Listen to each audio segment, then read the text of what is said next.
ఇంట్లో ఉండే గోంగూర పచ్చడిని ఇలా తయారు చేసుకుని చాలా టేస్టీగా ఉంటుంది. దానికోసం 1 కేజీ అంత గోంగూరని నీళ్ళలో రోజు మొత్తం ఎండబెట్టుకుందాము. ఇలా కాడలు లేకుండా ఆకు అంటుకోకుండా మంచిగా ఇట్లా డ్రై చేసి పెట్టుకోవాలి. పెట్టుకున్న తర్వాత దీనికోసం మనము ఒక 1/2 కేజీ ఎండుమిర్చిని తీసుకుందాము. 50 గ్రాముల ఆవాలు, 50 గ్రాముల మెంతులు తీసుకుందాము. అదేవిధంగా 150 గ్రాముల చింతపండుని, 2 పెద్ద వెల్లుల్లి సైజుని వలిచి తీసుకుందాం. అదేవిధంగా 1/2 కేజీ ఆయిల్ని కూడా రెడీగా పెట్టుకుందాము. ఆ తర్వాత ఒక ప్యాన్ పెట్టుకొని ప్యాన్ వేడి చేసుకొని ప్యాన్ వేడయ్యాక మిరపకాయలను కూడా వేయించి తీసుకొని పక్కకు పెట్టుకుందాం. ఇవి వేడయ్యి పక్కకు తీసుకున్న తర్వాత వీటిని చల్లార్చుకుందాం. అదే ప్యాన్లో గోంగూరని ఈ కేజీ ఉంది కదా, అది ఎన్ని వాయిలు వస్తే అన్ని వాయిలు నూనెలో ఫ్రై చేసి పక్కకు తీసి పెట్టుకుందాం.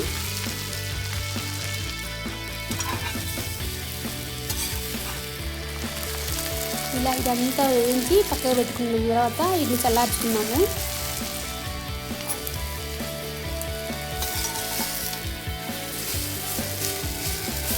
తర్వాత వేరొక ప్యాన్లో ఆవాలు వేయించి తీసుకున్నాము. వీటిని కూడా చల్లార్చుకొని పక్కకు ఉంచుకున్నాము.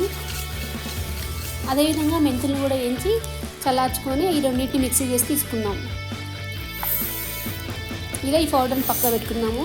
ఆ తర్వాత మనం ఎండుమిర్చి వేయించి తీసుకున్నాం కదా, దానికి సుమారు ఒక 1/2 కేజీ ఉప్పుని కల్లుప్పుని వేసి దీన్ని మిక్సీ చేసి తీసుకున్నాం. ఆ తర్వాత దాంట్లోనే గోంగూర వేసి కూడా మిక్సీ చేసుకున్నాం. పోపు కోసం మనం ఆయిల్ వేసుకున్నాము. ఆయిల్లో ఆవాలు వేసుకుందాం. ఆ తర్వాత జీలకర్ర,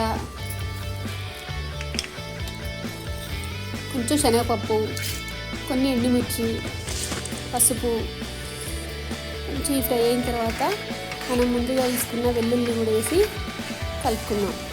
ఈ చింతపండు పేస్ట్ వేసి కూడా ఉడికించుకుందాం.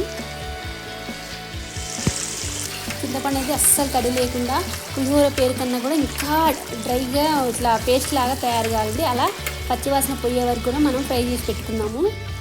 ఆ తర్వాత దీంట్లో మనం ముందుగా తీసుకున్న వెల్లుల్లి పచ్చడిని అంతా వేసి ఆ పౌడర్లు అన్నీ కూడా కలిపి ఈవెన్గా కలిపించుకుంటే మనకి 1 ఇయర్ పాటు నిల్వ ఉండే గోంగూర పచ్చడి రెడీ.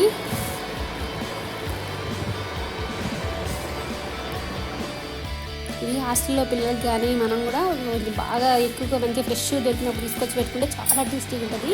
గుమగుమలాడే గోంగూర పచ్చడి రెడీ.